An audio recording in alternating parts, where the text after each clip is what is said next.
Hi! Welcome to my channel. At kung bago ka lang dito ay huwag kalimutang mag-subscribe at pindutin lang ang notification bell para lagi kayong updated sa aking mga bagong math tutorial videos. For today's lesson, you are going to learn multiplying decimals. Let's have this first example.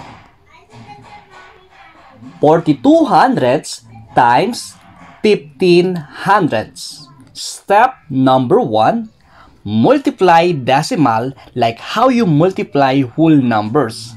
Disregard the decimal point. Ibig sabihin, para lang daw tayong nagmumultiply ng whole numbers at wag na muna nating pansinin ang decimal point. So, 2 times 5 is equal to 10. So, ilalagay natin yung 0, tapos carry 1 doon sa itaas ng 4. Next, 4 times 5 is equal to 20 plus 1 is equal to 21.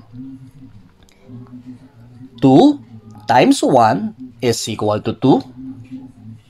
4 times 1 is equal to 4. Pagkatapos, add 210 and 42. Bring down 0. 1 plus 2 is equal to 3. 2 plus 4 is equal to 6. Next, second step, place the decimal point in the product based on the total number of decimal places in the factors. And note, count the number of decimal places from the right.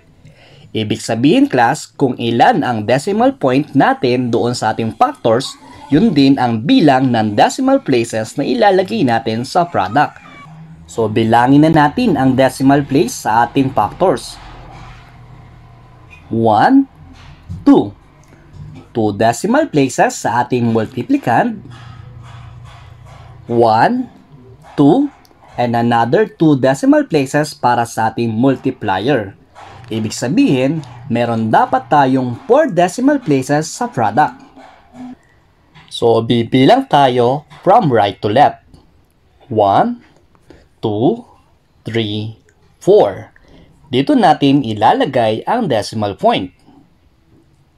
Pagkatapos, maglalagay tayo ng 0 sa space.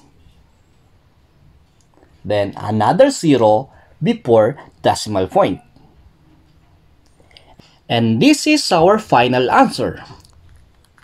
630 10,000.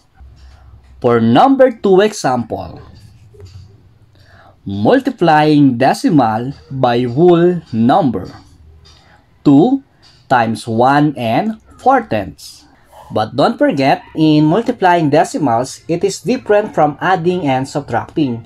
Here, we don't have to align the decimal places. We just simply multiply decimals like how we multiply whole numbers. So 4 times 2 is equal to 8. 1 times 2 is equal to 2. Then, second step, place the decimal point in the product based on the total number of decimal places in the factors. So, 1 decimal place dun sa ating multiplicand. At wala tayong decimal sa multiplier. Ibig sabihin, isa lang yung decimal place sa ating product. So, our final answer is 2 and 8/10. Para naman sa ating next example, 0 in the product. So, 4 hundredths times 8 hundredths. 4 times 8 is equal to 32. Then, maglalagay tayo ng 3 sa taas. Next, 0 times 8 is equal to 0 plus 3 is 3. And since the next digit to 8 is 0, we don't have to multiply it. Bibilangin na lang natin kung ilan yung decimal places sa multiplicand and multiplier. So, 2 decimal places para sa ating multiplicand. And another 2 decimal places para sa ating multiplier. Ibig sabihin, meron dapat tayong 4 decimal places sa ating product. So, bibilang tayo from right to left. 1, 2, 3, and 4. So, dito natin ilalagay yung ating decimal point. Pagkatapos, maglalagay tayo ng 2 zeros to make 4 decimal places. And another 0 before decimal point. So our answer is 32 10,000. And for our last example, 35 hundredths times 3 hundredths. 5 times 3 is equal to 15. Carry 1. Then 3 times 3 is 9 plus 1 is equal to 10. Next, since yung susunod na digit ay 0, hindi na natin kailangang i-multiply. So, bibilangin na lang uli natin yung decimal places sa multiplicand and multiplier. So, meron tayong 2 decimal places sa multiplicand at 2 decimal places sa multiplier. So, dapat meron tayong 4 decimal places sa ating product. So, bibilang tayo from right to left. 1, 2, 3, and 4. Tapos, lagyan natin ng decimal point.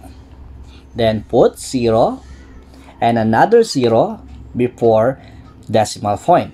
So, our final answer is 105 10,000. At para malaman natin kung meron kayong natutunan, pakisagutan ang mga sumusunod, ilagay lang ang inyong sagot sa ating comment section.